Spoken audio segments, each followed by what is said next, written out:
दोस्तों good morning. आप सबों का हार्दिक स्वागत है, अभिनंदन है।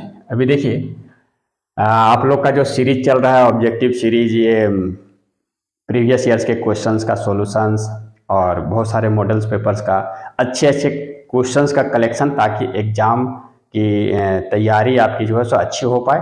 हम लोगों ने कोशिश करी है जिससे आपको फ़ायदा हो। तो हम लोग समय नहीं लेते हुए शुरू करते हैं। अभी ये देखिए, क्वेश्चन पूछा भी गया है। ये डिफरेंशियल इक्वेशन का क्वेश्चन है दोस्तों। तो हम लोगों ने यहाँ से आपको बता के भी रखा है कि कैसे जो है सो डिफरेंशियल इक्वेशन का जो है सो ये सारे न्यूमेरिकल्स आपसे बनते हैं, है ना। तो ये क्वेश्चन पहला वाला है कि the order of the differential equation, order निकालना। तो देखिए, जब भी डिफरेंशियल इक्वेशन का ऑर्डर निकालना है तो क्या उसमें देखना पड़ता है, हाईएस्ट ऑर्डर डेरिवेटिव। तो देखिए, ये क्वेश्चन में दोस्तों यहाँ पर आपको जो दिखाई दे रहा है ये क्वेश्चन, यहाँ पर 2x² और ये हाईएस्ट ऑर्डर डेरिवेटिव, यहाँ पर इसको देखिए सबसे ज्यादा ये 2 बार डिफरेंशिएट किया गया है, d2, है ना। यहाँ पर क्या है, d2y/dx²। तो जो d पर पावर, ये सबसे ज्यादा बार इस इक्वेशन में, इस डिफरेंशियल इक्वेशन में सबसे ज्यादा बार डिफरेंशिएट जो किया गया है वो फंक्शन यहाँ पर ये वाला है, 2 बार d2y। तो यही इसका ऑर्डर होता है। जितना बार मैक्सिमम बार डिफरेंशिएट किया गया है कोई भी इक्वेशन को, तो यही इसका ऑर्डर होता है ना दोस्तों। तो इसका ये 2 बार डिफरेंशिएट किया गया है तो इसका ऑर्डर कितना हो गया, ये 2 हो गया। तो इसका ऑप्शन ये सही होगा। अच्छा, कभी कभी डिग्री पूछता है दोस्त, तो ये रिवीजन यहाँ करा दे रहे हैं कि power of highest order derivative, ये हाईएस्ट ऑर्डर डेरिवेटिव इसका, अब इसका पावर है ना, ये जो है इसका जितना पावर होगा, जैसे इस टाइप से जो पावर रहेगा n पावर, तो यहाँ पर तो उसका डिग्री कहलाता है। ये एक क्वेश्चन ऑब्जेक्टिव आता है, आप अच्छे से कर लोगे। ओके, चलिए सेकंड क्वेश्चन देखते हैं। The integrating factor of the equation इतना, ये देखिए इक्वेशन ये है, इसका इंटीग्रेटिंग फैक्टर पूछा है। तो दोस्तों यहाँ पर सेकंड नंबर क्वेश्चन का है x dy/dx। ये पहले हम देख लेते हैं, है ना। यहाँ सेकंड नंबर क्वेश्चन का है, क्या है कि x dy/dx minus y is equal to 2x², है ना दोस्तों। ये इसका इंटीग्रेटिंग फैक्टर, जब भी आपको इंटीग्रेटिंग फैक्टर की बात आए तो हमको लगना चाहिए कि लीनियर डिफरेंशियल इक्वेशन। तो linear differential equation dy/dx plus py is equal to q, इस फॉर्म में आपका होना चाहिए। और ये p इज द कांस्टेंट और फंक्शन ऑफ x होना चाहिए, q कांस्टेंट और फंक्शन ऑफ x होना चाहिए। तो अभी ये p यहाँ पर देखिए ये इस फॉर्म में सजा हुआ नहीं है, तो हम इसको सजाएंगे कैसे, तो x से दोनों तरफ डिवाइड कर देंगे, है ना। ये देखिए यहाँ पर आ जाएगा, ये डिवाइड करने से dy/dx, यहाँ डिवाइड करेंगे तो ये -1/x इंटू y, और ये बोथ साइड डिवाइड करें तो यहाँ पर डिवाइड जब x से करेंगे तो x कैंसिल आउट होगा, तो यहाँ 2x बचेगा। अब देखिए यहाँ पर y का कोएफिशिएंट, ये y का कोएफिशिएंट जो है ये p, ये -1/x आ गया, है ना। तो अब यहां से इंटीग्रेटिंग फैक्टर जो है हम ये क्या करेंगे, इंटीग्रेटिंग फैक्टर जो लिखेंगे ये क्या होता है, is equal to e⁻ integration p dx, ठीक है, यही होता है। तो अब यहां से हम इसको, यहां देखिए इसका क्या आ जाएगा, e इंटीग्रेशन, ये p की जगह ये -1/x है तो -1/x dx, ठीक है। ओके, तो यहां से इसका वैल्यू कितना आ जाएगा, e⁻−1/x का इंटीग्रेशन क्या होता है, log x। So this is equal to e, ये पावर को यहां ले जाइए log, और ये x का पावर 1 कर दीजिए, ये लॉगरिथमिक फॉर्मूला है। अब यहां पर देखिए बेस ये है तो base change formula e log e vanish करेगा, ये x का power -1, this is equal to 1/x बचेगा। तो इंटीग्रेटिंग फैक्टर कितना आ गया दोस्तों, 1/x, ये देखिए। तो यहां से ऑप्शन आपको दिख रहा है, ये C option 1/x, this will be true. Okay, ये देखिए। तो इस टाइप से आप बहुत अच्छे से हम कोशिश कर रहे हैं समझाने का, आप समझ सकते हैं। तो देखिए यहाँ ये पार्ट आ गया आपका, तो सेकेंड पार्ट हो गया। ये अच्छी तरह से आपको समझ में आ गई। तो इंटीग्रेटिंग फैक्टर, ये लीनियर डिफरेंशियल इक्वेशन, तो आप स्टैंडर्ड फॉर्म याद रखिएगा कि ये dy upon D X plus P Y is equal to Q, और कभी कभी इसका उल्टा होता है dx अपॉन dy, तो यहाँ पर px रहेगा इजिकल टू क्यू। तो इसका इंटीग्रेटिंग फैक्टर ये फॉर्मूला, और इस टाइप से इसका सॉल्यूशन आप याद रखोगे। क्लियर? चलिए नेक्स्ट, थर्ड नंबर क्वेश्चन देखिए क्या कह रहा है, which of the following differential equation y is equal to इतना एज द जनरल सॉल्यूशन। यहां क्या दिया हुआ है दोस्तों, ये तीसरा का y इजिकल टू c1ex और प्लस c2e माइनस एक्स, इसका हमको जनरल सॉल्यूशन निकालना है ना। ये तो यहां से जनरल मतलब इस टाइप से इसको हम डिफरेंशिएट करते जाएंगे। इसको कितना यहाँ पर है कांस्टेंट c1 और c2, दो कांस्टेंट है, मैक्सिमम 2 टाइम्स हम इसको डिफरेंशिएट करेंगे। यहाँ देखिए ये आ जाएगा dy upon D X is equal to ये c1 एक्सपोनेंशियल का यही होगा, और ये c2 e माइनस एक्स, लेकिन यहाँ पर x का कोएफिशिएंट -1 यहाँ इनटू में आएगा, तो ये दिस बिकम्स c1 ex, ये plus minus minus c2 e minus x. Again differentiating दोस्तों, तो d2y upon D X square, ये c1 एक्सपोनेंशियल का यही रहेगा, ठीक है, और ये यहां पर आ जाएगा minus minus plus e to the power x को डिफरेंशिएट करेंगे तो फिर से e माइनस एक्स ही आएगा, और ये -1 जो x का कोएफिशिएंट आएगा, ये माइनस और ये माइनस मिलके इसको प्लस कर देगा। तो दोस्तों यहां से देखिए ये पार्ट फिर से ये जो पार्ट आ गया मेरा है ना, ये पार्ट जो आ गया यहाँ से देखिए ये वाला पार्ट, ये किसके बराबर आ गया, यहाँ से इसके बराबर आ गया। तो इतना की जगह हम फिर से y पुट कर देंगे, इसका वैल्यू क्या है y, तो d2y upon D X square is equal to y, ठीक है। तो देखिए d2 यहाँ पर ऑप्शन देखिए d2y upon D X square is equal to y, इसको हम ऐसे लिख सकते हैं कि ये d2y upon D X square, इसको इधर ले आइए तो -y और दिस विल बी 0। तो ये ऑप्शन देखिए कहाँ मिल रहा है, ये second number B number option, तो ये आपका सही होगा। तो जब भी इस टाइप का क्वेश्चन हो तो जितना आपका ये कांस्टेंट है उतना टाइम्स आप डिफरेंशिएट करिए, और कोशिश करना है कि अगर ये इधर आ रहा है तो फिर से ऑपोजिट करके ये सब मतलब ये सब c1 c2 जो दिख रहा है कांस्टेंट, इसको हटा देना। तो इसको हटा करके जैसे भी हो आप डिफरेंशिएट कर लीजिए, कभी जोड़ना पड़ेगा, कभी घटाना पड़ेगा, कभी ये डायरेक्ट आ जाएगा, कभी नहीं आएगा। तो ये सब आपको प्रैक्टिस के द्वारा सिचुएशन को हैंडल करना है और इस टाइप से आपको सॉल्व करना है। ओके दोस्तों, तो ये तीसरा नंबर क्वेश्चन हो गया। अब देखिए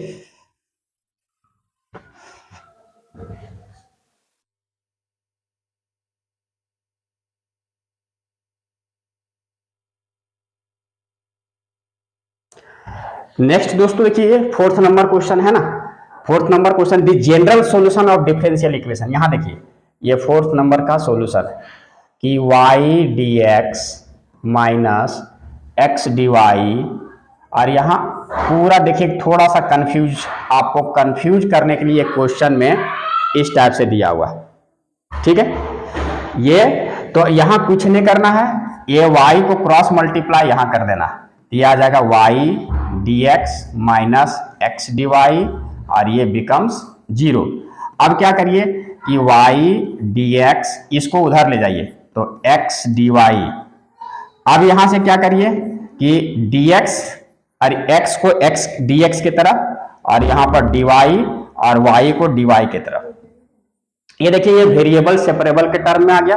अब ना इंटीग्रेटिंग बोथ साइड्स, इसको इंटीग्रेट कर देंगे तो ये आ जाएगा 1/x dx का क्या आ जाएगा log x, इधर क्या आ जाएगा दोस्तों log y, और एक इंटीग्रल कांस्टेंट यहां जोड़ते हैं। तो देखिए कभी कभी हम इंटीग्रल कांस्टेंट किधर भी जोड़ सकते हैं, LHS में जोड़ सकते हैं, RHS में जोड़ सकते हैं, दोनों तरफ अगर log आ रहा है तो log के ही रूप में जोड़ेंगे, जैसा ऑप्शन के अनुसार थोड़ा प्रैक्टिस करना पड़ेगा और ऑप्शन के अनुसार आपको जाना पड़ेगा।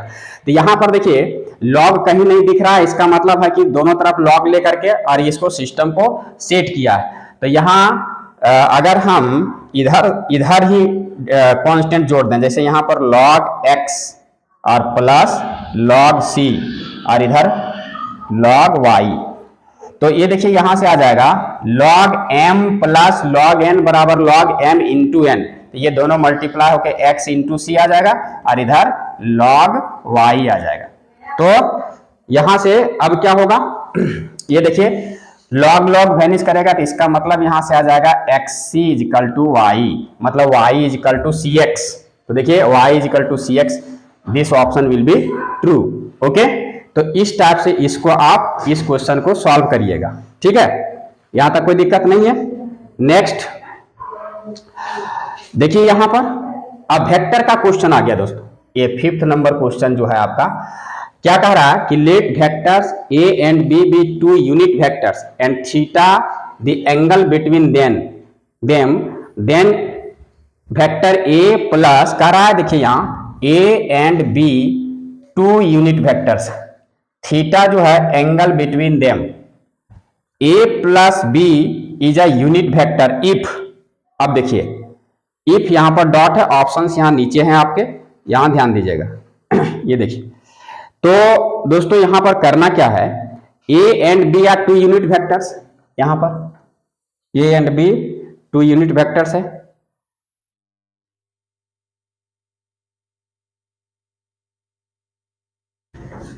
तो अगर a and b two unit vectors है, ये 5वां नंबर का सॉल्यूशन है, तो इसका मैग्नीट्यूड 1 होगा, b का मैग्नीट्यूड 1 होगा।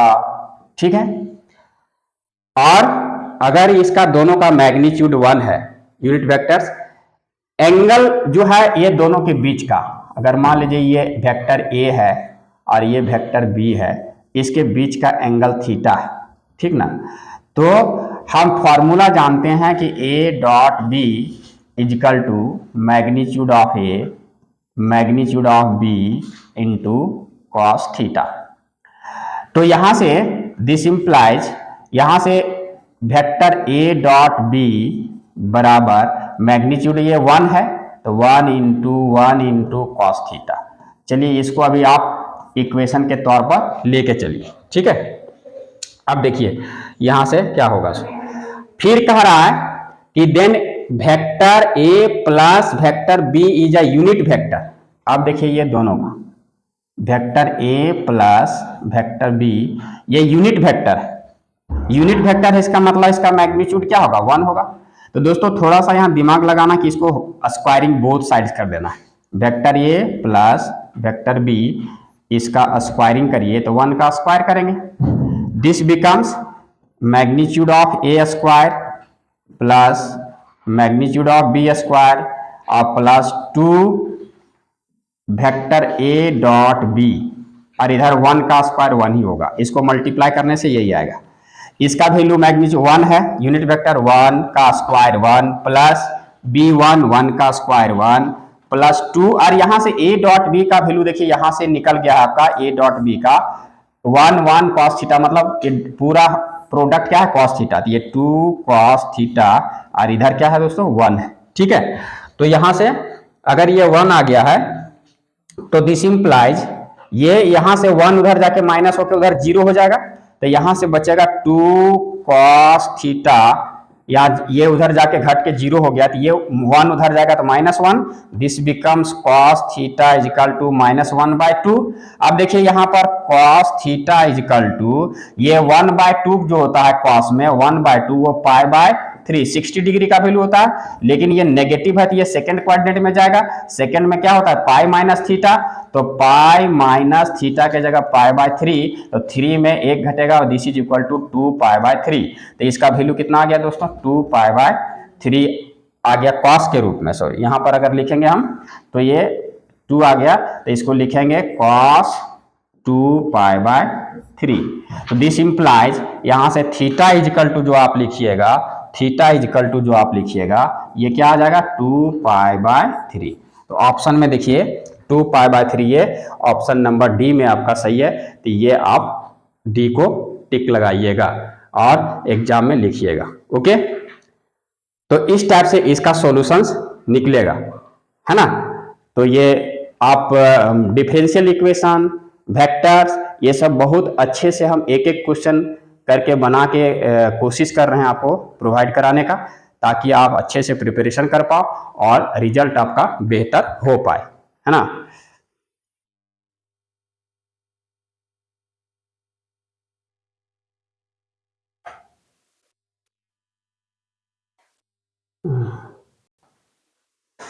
दोस्तों देखिए, ये 6 नंबर क्वेश्चन है कि if vector A is a non zero vector of magnitude ए। दोस्तों देखिएगा, एक वेक्टर ये है जिसका मैग्नीट्यूड कितना दिया हुआ है, ए दिया हुआ है। तो दोस्तों मैग्नीट्यूड मतलब डिटर्मिनेंट, यहाँ मैग्नीट्यूड ऑफ वेक्टर ए का ए दिया हुआ है, ये दिया हुआ है। ठीक है, चलिए ये दिया हुआ है।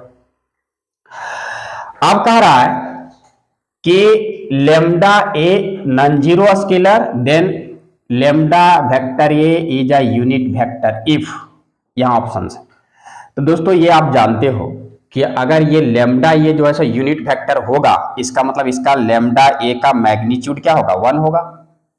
अब ये लेमडा ए का होल डिटर्मिनेंट का मैग्नीट्यूड ऑफ लेमडा और ये डिटर्मिनेंट ऑफ ए वेक्टर ये लिख सकते हैं, और इसका आरएचएस में 1 है। अब यहां से ये इसका वैल्यू मैग्नीट्यूड ऑफ ए का वैल्यू यहां से क्या दिया हुआ है, ए दिया हुआ है, तो इसका वैल्यू यहां से पुट कर दिए। अब इसको हमको ए का वैल्यू निकालना है, तो 1 bye mod lambda, magnitude of lambda. तो देखिए ए बराबर 1 बाय लेमडा, ये ऑप्शन नंबर डी में आपका सही है ना। ये किसमें सही है आपका, ऑप्शन नंबर डी में ये सही है। तो आप इस टाइप से अच्छे से क्वेश्चंस को पढ़ना है कि क्वेश्चन क्या कह रहा है, और क्वेश्चन क्या कह रहा है उसको एक एक स्टेप में आप डिटेल्स जो है सो करते जाइए, है ना। एक एक स्टेप डिटेल्स में आप करते जाइए, ठीक है। तो देखिए स्टेप बाय स्टेप, और पैसेंस रखना है। क्वेश्चन क्या कह रहा है, एक एक लाइन लिखते जाइए, उसके बाद क्या कह रहा है निकालना उसको करिए, और ऑप्शंस देखिए। ये लॉन्ग क्वेश्चंस में भी इस टाइप का क्वेश्चंस कुछ ऐड करके दे सकता है। तो आप अच्छे से, अगर कंसेप्ट आपका क्लियर है तो दोस्तों नो डाउट कि आप अच्छे करोगे, बेहतर करोगे। और हम लोगों का जो ये प्रयास है, तो आपको जो है सो ये जैसे सोने पे सुहागा वाला कहावत है, वो काम करेगा। तो दोस्तों आज के सेशन में इतना ही, फिर हम मिलते हैं नेक्स्ट सेशन के साथ, नेक्स्ट वीडियो के साथ, अच्छे अच्छे क्वेश्चंस लेकर के। तब तक के लिए आप पढ़ें, आगे बढ़ें, देश को आगे बढ़ाएं, और खूब मेहनत करें, ताकि आपका रिजल्ट बहुत ही अच्छा हो, और आप बेहतर परिणाम के साथ आपका भविष्य बेहतर हो। बहुत बहुत धन्यवाद। जय हिंद, जय भारत।